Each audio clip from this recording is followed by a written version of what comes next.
안녕하세요. 오늘도 사연살롱을 찾아주셔서 감사합니다. 저는 30대 후반이고요.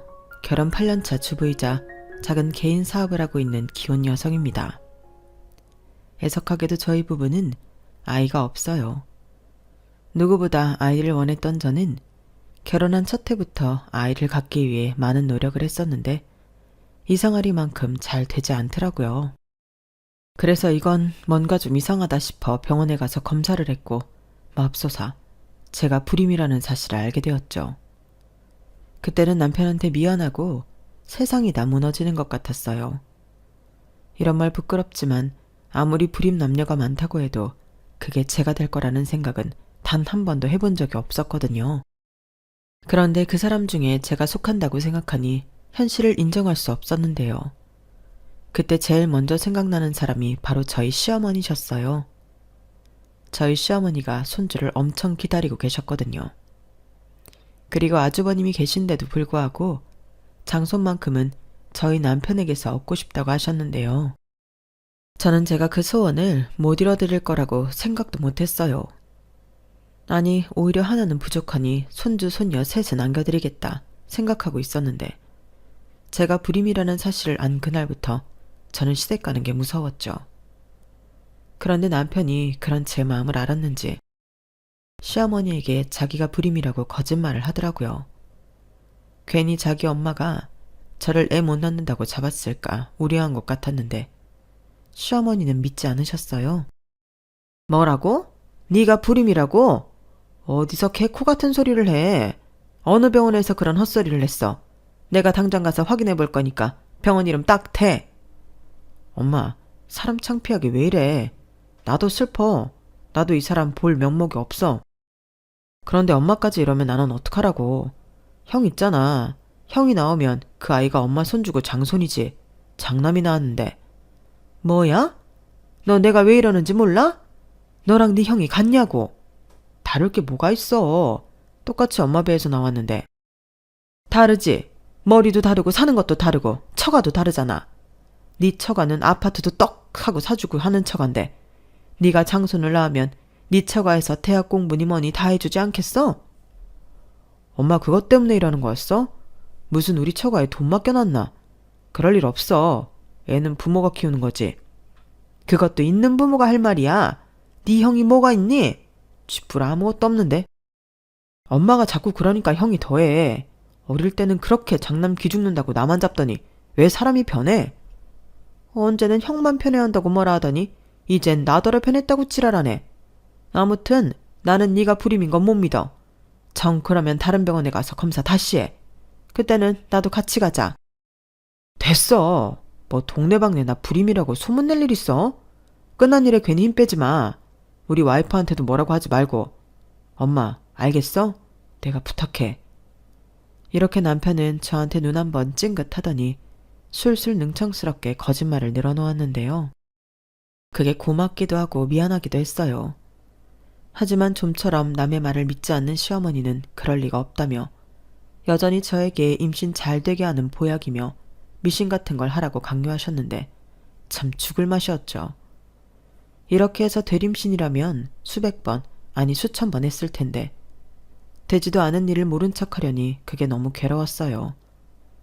그리고 그런 방법을 다 썼는데도 임신이 되지 않는다고 생각한 시어머니는 급기야 제가 문제라고 단정짓고 저를 애도 못 낳는 며느리라며 구박하기 시작하셨는데 그게 사실이니까 제가 뭐라고 할 수도 없더군요. 그때도 남편은 참지 않았어요.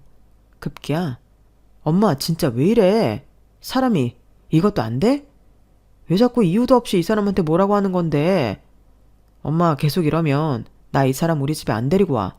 명절이고 제사고 이 사람 없이 지내. 라며 저더러 시댁 근처에도 가지 말라고 했는데요. 그때는 시어머니가 마음에도 없는 사과를 하시며 그 상황을 넘겼어요. 저 역시 그게 진심이 아니라는 걸 알지만 찔리는 게 있다 보니 시어머니 사과에 넘어가 드렸는데 이건 순전히 남편을 생각한 제 판단이었어요. 남편은 내키지 않으면 앞으로 계속 시댁에는 가지 않아도 된다고 했지만 그런 걸 바라는 남자가 어디 있을까 싶어 아니라고 나도 며느리인데 할 도리는 하고 싶다며 제 진심을 숨겼죠. 그러니 시어머니도 저도 진심을 숨긴 채 남편 앞에서 서로 눈치만 흘끔거렸는데 시어머니는 남편이 자리를 뜨면 이 순간을 기다렸다는 듯 저한테 도끼 눈을 뜨시며 제가 당신 아들을 뒤에서 조종했다 어쨌다 저를 모함하기 시작하셨어요. 그리고는 여지없이 나오는 레파토리가 있었는데요. 시간이 지난 지금도 얼마나 많이 들었는지 줄줄 읊을 수 있을 정도였어요. 너는 뭔 복을 타고났길래 애도 못 낳는 주제에 대접이란 대접은 혼자 다 받고 앉아있냐? 너 내가 내 아들 안 낳아줬으면 어쩔 뻔했어. 너는 옛날 같으면 딱 소박감이야 라는 말이었는데요. 저희 시어머니는 제가 처음 시집 왔을 때부터 그렇게 장손 타령을 하셨어요. 이유는 단 하나, 못난 장남보다는 잘난 차남에게서 손자를 보고 싶다는 거였죠. 게다가 저희 친정이 잘 산다는 것도 한몫했는데 그렇다고 무슨 알부자나 재벌이라는 건 아니지만 저희 친정에서 제가 참 예쁨 많이 받는 귀한 딸이었어요. 아들 하는 집이 있는가 하면 딸 하는 집도 있잖아요. 저는 위로 오빠만 5명이 있는데 저희 부모님은 제발 딸 1명만 하시며 딸을 원하셨거든요. 제가 태어날 때도 혹여 6번째 아들일까 걱정을 많이 했다고 하는데 제가 태어나는 그날 저희 부모님은 세상에서 가장 귀한 선물을 받았다며 동네방네 잔치를 벌이셨죠. 그리고 아무리 위험한 세상일지라도 오빠가 5이나 있는데 제가 무서울 게 뭐가 있나요? 그에 반면 저랑 연애를 했던 남자들은 전부 다 저희 오빠들을 무서워했는데 남편도 마찬가지였어요. 저랑 남편은 사내 연애를 했거든요. 그리고 제가 남편을 더 많이 좋아했기 때문에 제가 먼저 나서서 오빠들에게 뭐라고 하는 일이 많았는데 남편 말로는 그냥 오빠가 5명이 있다는 사실만으로도 충분한 위협감을 느꼈다고 하더라고요. 그래서 정말 저 만날 때 조심했다고 하는데 혹여 제가 자기 때문에 상처받는 일이 생기면 그날이 자기 제삿날이라고 생각했대요. 저희 큰오빠랑 작은오빠가 운동을 했거든요. 그리고 귀한 딸이다 보니 시집가서 고생할까 저희 부모님이 신혼집으로 쓰라고 아파트까지 해주시며 저희 시어머니를 기쁘게 해드렸는데요. 그러다 보니 시어머니는 은근 저희 집에 바라는 게 많으셨어요. 그런데 나중에 알고 보니 시어머니는 혼자서만 대단한 착각을 하셨는데 저희 집에서는 저를 예쁘게 봐주시라고 한 호의들이 자기 아들이 훌륭해서 감사의 뜻으로 해준 걸로 알고 계셨어요. 그러니 제가 아이를 낳으면 그 아이에게 들어가는 모든 돈은 저희 친정에서 해결해 줄 거라고 믿어 의심치 않았던 건데 저희가 아닌 아주버님네는 달랐어요. 일단 아주버님이 학벌도 없지만 직업도 없었는데요. 형님이 근근히 벌어오는 아르바이트비가 수입의 전부였어요. 두 사람의 만남도 기가 막힌데 둘이 같은 게임을 하다 눈이 맞았다고 하더라고요. 게임을 하면서 사랑을 키웠다나 뭐라나. 그렇게 두 사람은 온라인 세상에서 함께 전투를 벌이다 현실에서 만났다고 했는데 무슨 용기인지 아무것도 없으면서 결혼을 하겠다고 시어머니에게 통보를 했어요. 형님네는 이혼 가정으로 결혼식을 올려봤자 올 가족들도 없다며 결혼식 따윈 필요 없다고 했는데 아주버님 역시도 괜히 친척들한테 싫은 소리 듣기 싫다며 둘이 사진관 가서 웨딩 사진 하나 찍고 혼인신고하면서 정식 부부가 됐다고 하더라고요. 그리고 시어머니는 매일같이 아들과 며느리가 밤새 게임하는 꼴을 지켜봐야 했다고 했는데 그때 당시는 아주버님도 형님도 신혼집을 마련할 돈이 없어서 시어머니 집에 얹혀 살았거든요. 그리고 그게 전략이라면 제대로 먹힌 게 시어머니는 더는 못 보겠다며 당신의 쌈짓돈과 적금을 깨서 아주버님네 월세집을 얻어주셨는데 아주버님은 거의 매일같이 시댁에 밥을 먹으러 오셨어요.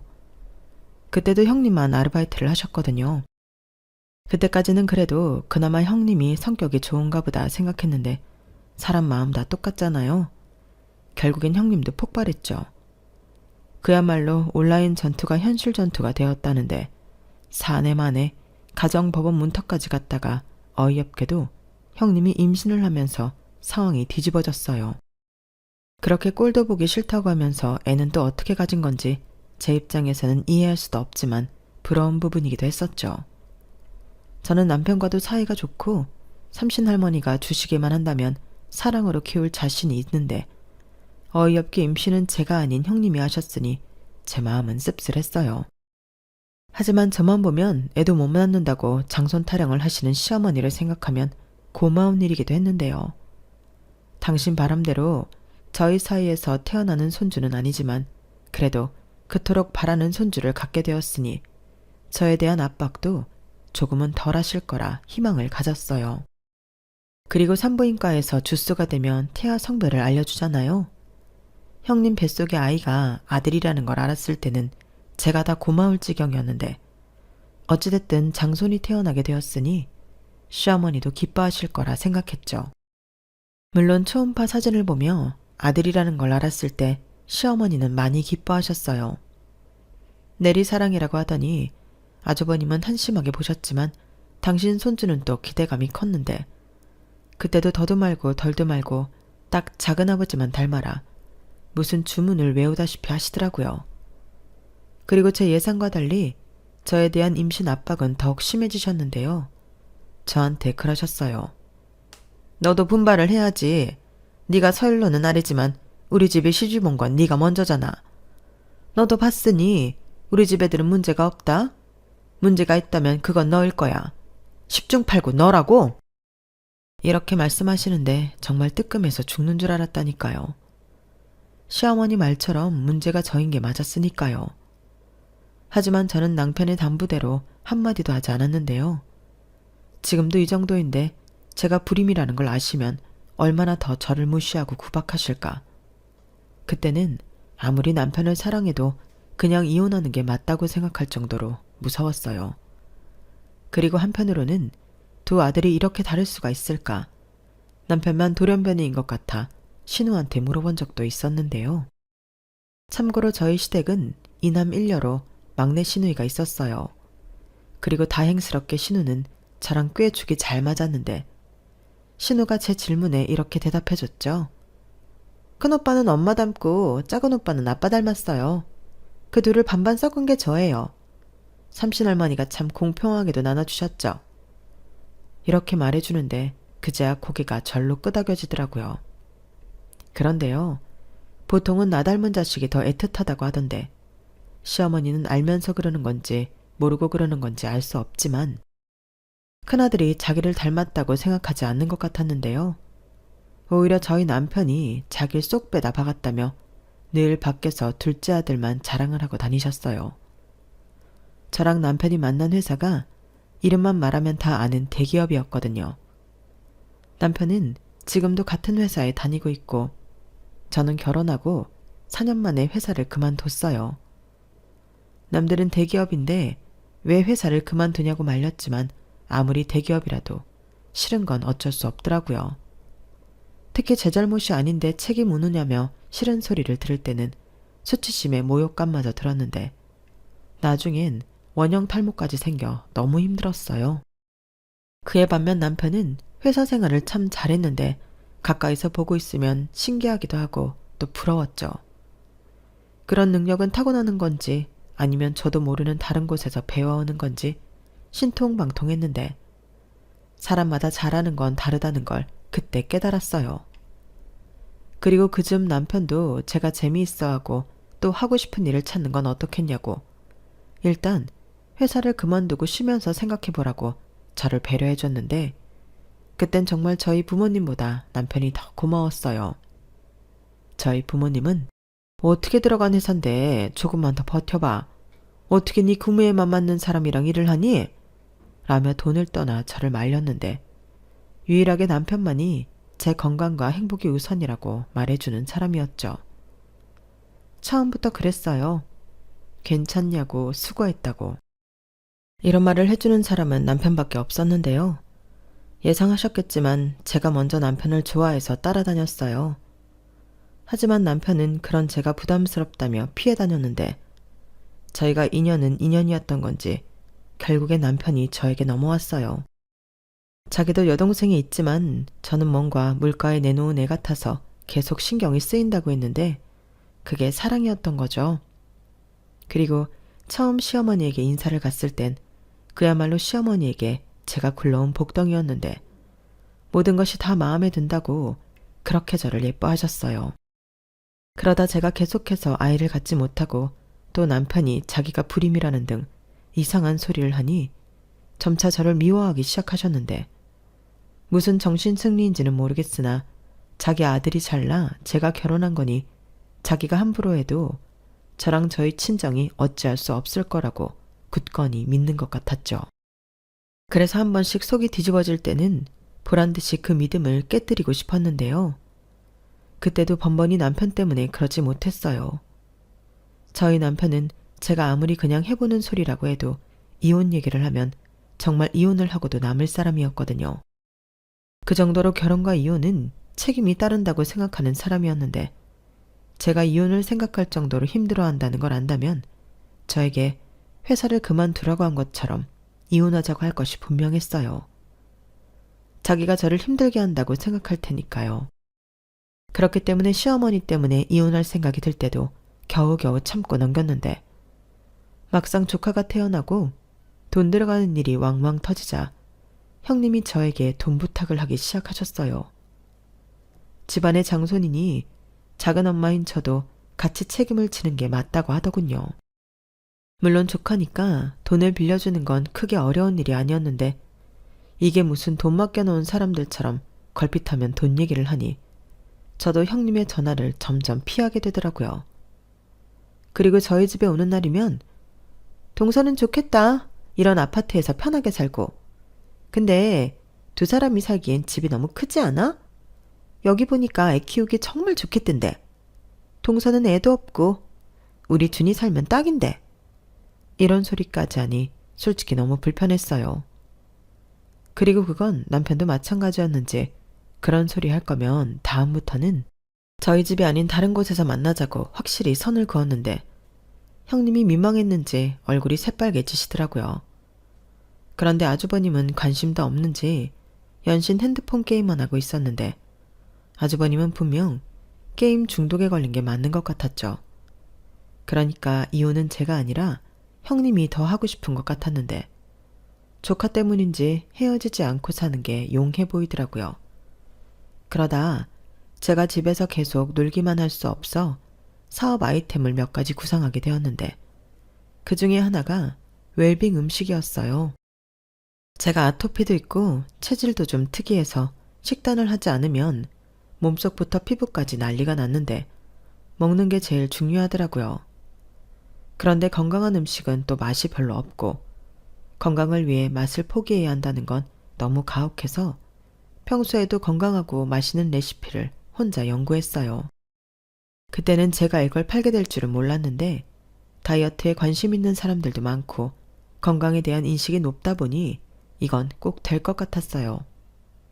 그리고 무엇보다 내 공간에서 내가 좋아하는 걸 할 수 있다고 생각하니 신이 막 났는데요. 이렇게 설레고 신난 건 남편과 결혼할 때 이후 처음이었죠. 그리고 그런 제 모습을 남편이 참 좋아했는데 그런 기쁜 마음으로 준비한 가게라 그런지 제 웰빙 식당은 금방 단골이 많이 생겼어요. 아침에 샐러드 도시락도 만들어 팔기 시작했는데 그것도 직장인들에게 인기가 정말 많았거든요. 그렇게 가짓수를 점점 늘려 건강한 간식도 만들고 당뇨 식단은 또 따로 개발해 주문을 받았는데 어느 순간부터 저 혼자는 벅차게 되었어요. 그래서 직원도 뽑고 영업시간도 늘렸는데요. 그때부터는 재미가 하나 더 붙었어요. 바로 돈 버는 재미였죠. 솔직히 이게 잘 될 거라는 확신은 없었거든요. 그저 월세랑 공과금 낼 정도만 돼도 감사하겠다 생각했는데 아니 웬걸? 제 식당은 어느새 남편의 연봉보다 훨씬 많은 매출을 내는 알짜 식당이 되었어요. 그러니 정신없이 바빴고 시어머니가 저를 불러 갈굴 수도 없었는데요. 돈이 좋긴 한지 제가 용돈 팍팍 드리고 여행도 보내드리고 하니 소박 어쩌고 하는 잔소리가 쏙 들어갔어요. 하지만 사람이 만족이라는 건 있을 수 없는 건지 시어머니는 은근슬쩍 제 가게에 당신 아들을 꽂고 싶어 했는데요. 글쎄 저더러 아주버님을 카운터에 앉혀놓고 월 700만 원씩 월급을 주라고 하더라고요. 너무 황당했죠. 월 700만 원은 대기업 다니는 저희 남편도 못 받는 월급이었거든요. 그래서 아무리 그렇게 말씀하셔도 말도 안 되는 소리라고 싫다고 단박에 거절했는데 시어머니가 눈을 부라리며 소리를 고래고래 지르셨어요. 가족끼리 좀 돕고 살자는데 너는 그 돈이 아깝냐? 돈도 잘 번다며. 하여간 있는 것들이 더해. 너 그렇게 속이 좁아서 애도 안 생기는 거야. 라며 아주 저를 잡아먹으려 하셨어요. 아니, 애당초 월급을 100만 원을 주더라도 아주버님을 매일 보고 싶지 않았는데요. 700이라니 오히려 감사할 따름이었어요. 행여 월급 필요 없으니 데려다 쓰기만 하라고 할까봐 무서웠는데 그렇게 시어머니랑 불편한 일을 겪고 나니 무슨 본물이 터지는 것처럼 시어머니는 점점 선을 성큼성큼 넘어오더군요. 여전히 당신에겐 제가 애도 못 낳는 며느리라는 자기 말을 따라야 한다는 말도 안 되는 명분이 있었는데 저도 한계에 도달했어요. 전에도 이미 한계였는데 남편을 보고 참았잖아요.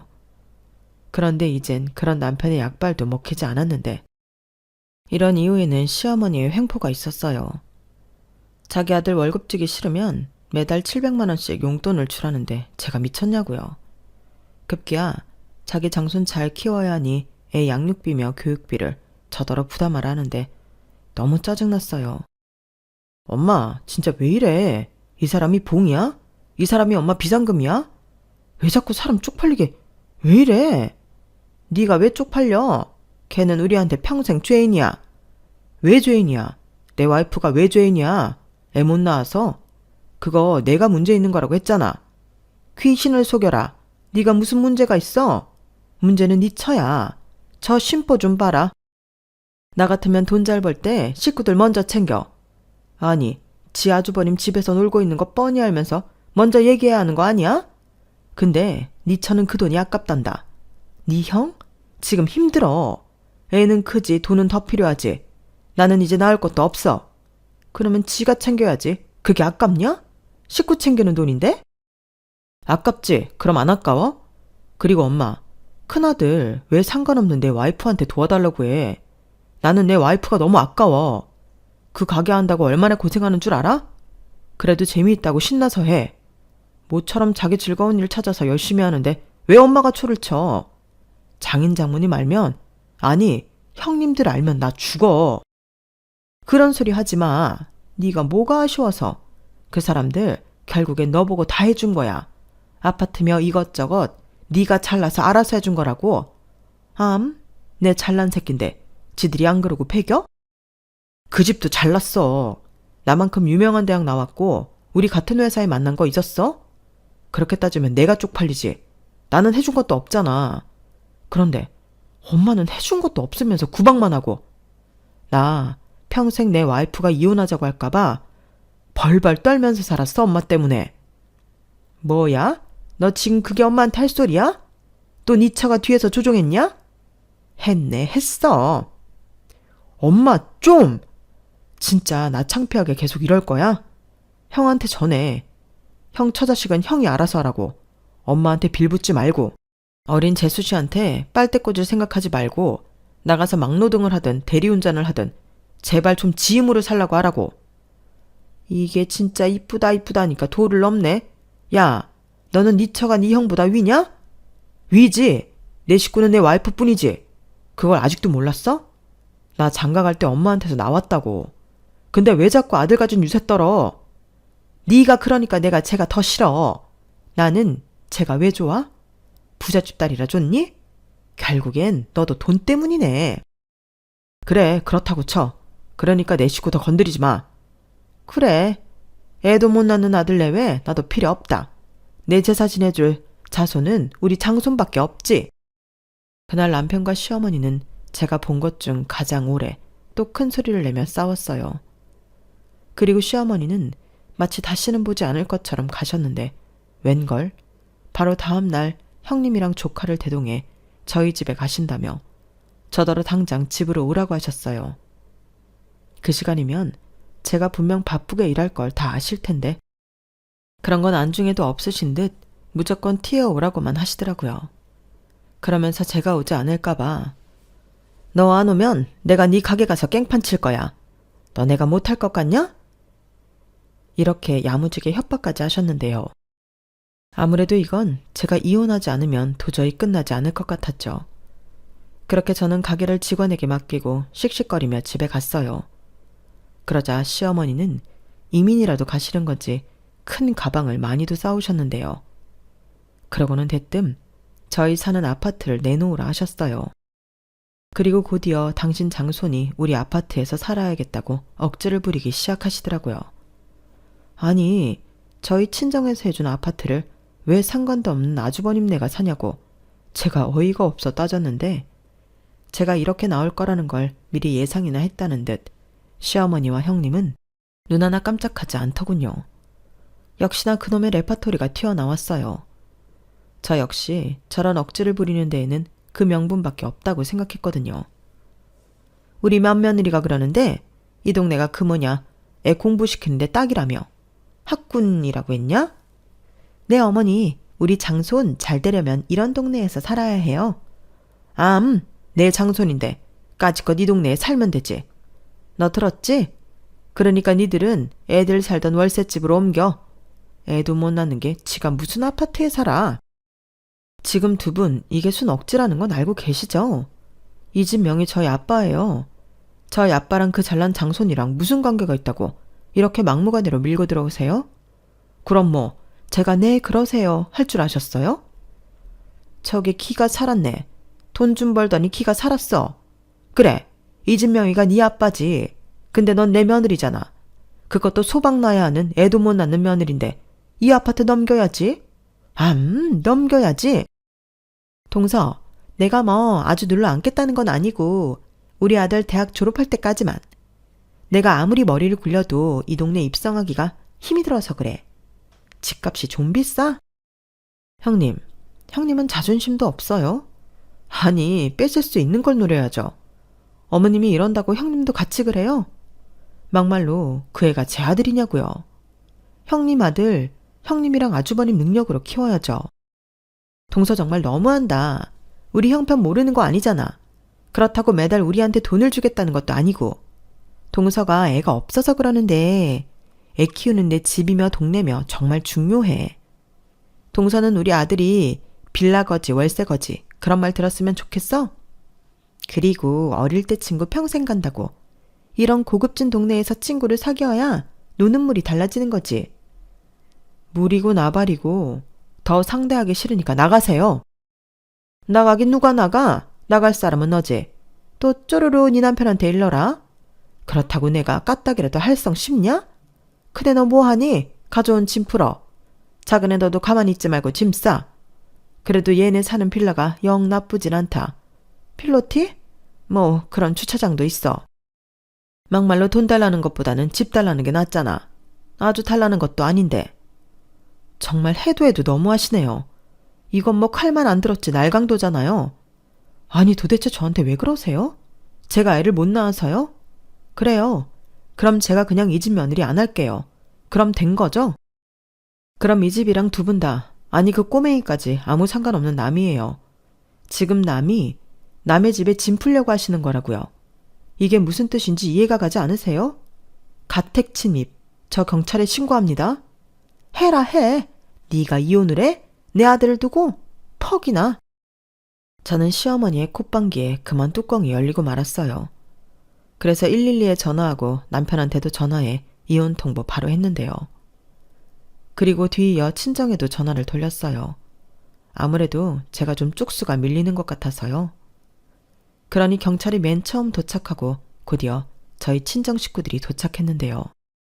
제가 이렇게까지 할 줄은 몰랐는지 시어머니와 형님이 당황하는 모습이 역력하더군요.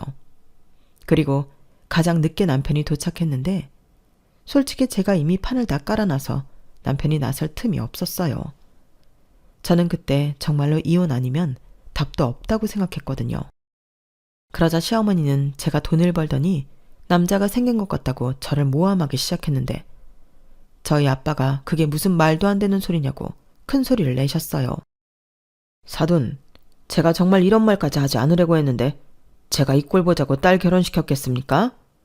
제가요, 사위는 보고 결혼 허락을 했는데 상견례 때 사부인 보고 결혼 말리고 싶었습니다. 잘난 아들 두셔서 기세가 등등 하시더라고요. 그런데 저는 그런 자식이 무려 6명이나 있어요. 그중에 가장 으뜸이 우리 딸이고요. 그럼 누가 더 기세등등할까요? 이 아파트가 탐이 나세요? 그럼 사부인이 사주세요. 부모가 돼서 그런 능력도 없습니까? 쪽팔리게? 아니 이봐요. 지금 막 나가자는 거예요? 아니 애도 못 낳는 하자를 우리 집에 시집 보내놓고 이깟 아파트가 아깝냐고요? 네, 아깝습니다. 저희는 저희 딸이 애를 낳든 못 낳든 상관없어요.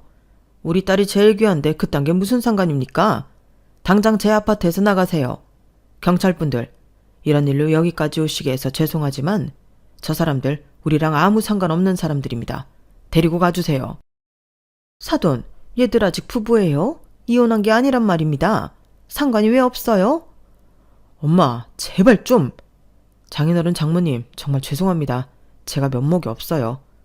됐고, 우리 딸이 이혼하고 싶다고 하는데 애 힘들게 하지 말고 이혼해. 애당초 저런 시어머니 있는 집에는 시집을 보내지 말았어야 했어. 사돈 낱말하시네. 저도 애 못 낳는 줄 알았으면 절대 우리 귀한 아들 장가 안 보냈어요. 시어머니는 참으로 이 말도 안 되는 상황에서도 당당하셨어요. 그리고 남편은 제가 본 중에 가장 슬픈 얼굴로 저희 부모님 앞에 무릎을 꿇었는데요. 그때 시어머니가 아주 난리가 나셨죠. 네가 왜 무릎을 꿇느냐고 당장 일어나라고 고래고래 소리를 질렀어요. 그리고 저는 남편이 이혼만큼은 못한다고 저러는 줄 알았는데 남편 입에서는 전혀 다른 소리가 나왔죠. 이혼하겠다고 당장 도장 찍겠다고 했는데 분명 마음을 독하게 먹었는데도 가슴이 철렁 내려앉더군요. 그리고 믿었던 당신 아들이 저랑 이혼을 하겠다고 하니 시어머니는 순간 멈칫하셨는데요. 당신도 저희 부부가 이혼하면 더는 우겨볼 수 있는 게 없다는 걸 알고 계셨겠죠. 아니 세상에 이런 법이 어딨습니까? 이혼하려면 진작에 했어야지. 우리 아들 과거 있는 남자 만들어 놓고 이렇게 헌신짝버리듯 버리면 어쩌냐고요. 네, 좋아요. 그럼 이 아파트 우리 아들한테 위자료를 주십시오. 있는 집이 그 정도는 할 수 있잖아요? 엄마, 제발 좀. 시끄러워. 챙길 건 챙겨야지. 위자료요? 위자료 청구는 어떤 사람이 하는 건지 알고나 계십니까? 이 결혼이 누구 때문에 깨지는 건지 정말 모르겠어요. 위자료 청구할 겁니다. 이 아파트만큼 하면 되겠네요. 자네, 위자료 준비해. 우리 딸 가슴에 오랜 시간 대못 박았으면 그 대가는 치러야지. 네, 장인어른, 그렇게 하겠습니다. 제가 죽을 때까지 위자료 내놓겠습니다. 너 미쳤어? 네가 왜? 왜긴 몰라 물어? 엄마 때문이잖아. 내가 제발 그만 좀 하라고 했지. 나 창피하다고. 왜 엄마가 아들 창피하게 해? 엄마가 나한테 뭘 해줬는데? 엄마가 무슨 자격으로 나를 창피하게 하냐고. 나는 다 싫어. 형도 싫고 엄마도 싫고 이런 염치 없는 집구석 어릴 때부터 쭉 싫었어. 그래도 참았어. 그럼 나 불쌍해서라도 내 부탁 들어줄 수 있잖아. 한 번은 들어줄 수 있는 거잖아. 남편은 그 많은 사람들이 있는 곳에서 아이처럼 펑펑 울었어요. 그 모습에 어느 누구도 말을 걸지 못했는데 그건 시어머니도 마찬가지였죠. 그리고 판이 돌아가는 꼴이 영 안 되겠는지 형님이 조카를 안고 내빼기 시작했는데요. 참 가지가지한다 싶었죠. 그리고 그런 요란을 다 떨고 저희 부부만 남게 되었는데 뭐라고 말을 시작해야 할지 몰라서 서로 어쩔 줄 몰라 했어요. 하지만 더는 저도 무리였고 서로를 위해 이혼을 하는 게 맞다고 생각했는데요. 그렇게 남편과 다음 날 이혼을 하기 위해 법원을 갔어요. 둘이 한마디도 하지 않았는데 이상하리만큼 심장은 쿵쾅거리면서 뛰더라고요. 그리고 남편이 금방이라도 울 것 같은 얼굴로 이런 말을 했는데요. 순간 또 철렁했죠. 미안해. 행복하게 해준다고 약속했는데 그 약속도 못 지키고 나는 처음부터 자격이 없었어. 무슨 말을 그렇게 해. 자기 때문 아닌 거 알잖아. 내가 힘들어서 그래. 솔직히 애 못 낳는 것도 미안했고. 미안할 것도 많다. 나는 솔직히 검사 결과 듣고 난 뒤로는 단 한 번도 미련 가진 적 없었어. 자기가 내 옆에 있는데 애가 좀 없으면 어때? 이미 자기가 내가 사는 세상의 전부인걸. 그런 말도 할 줄 알아? 왜 이래? 사람 더 미안하게.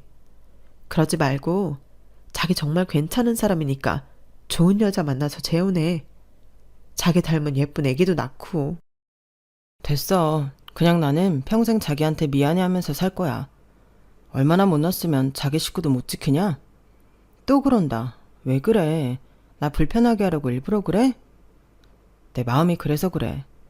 근데 자기야, 이런 약속 아무 쓸모없는 거 잘 아는데 내가 우리 엄마랑 가족 버리면 그래도 이혼하고 싶어?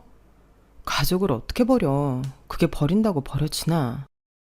난 자기만 있으면 그럴 수 있는데 내가 전에도 그랬잖아. 자기 힘들면 우리 집 며느리 안 해도 된다고. 근데 그걸로는 부족하지. 내가 그 집 아들인데 자기가 어떻게 그래? 그래서 이번엔 나도 아들 안 하려고. 그래도 안 될까? 저는 두 주먹을 꼭 쥐고 간절하게 말하는 남편의 모습에서 사시나무 떨듯 마음이 요동쳤어요. 그리고 나중에 이 순간을 후회하게 된다고 해도 남편에게 기회를 주고 싶었는데요.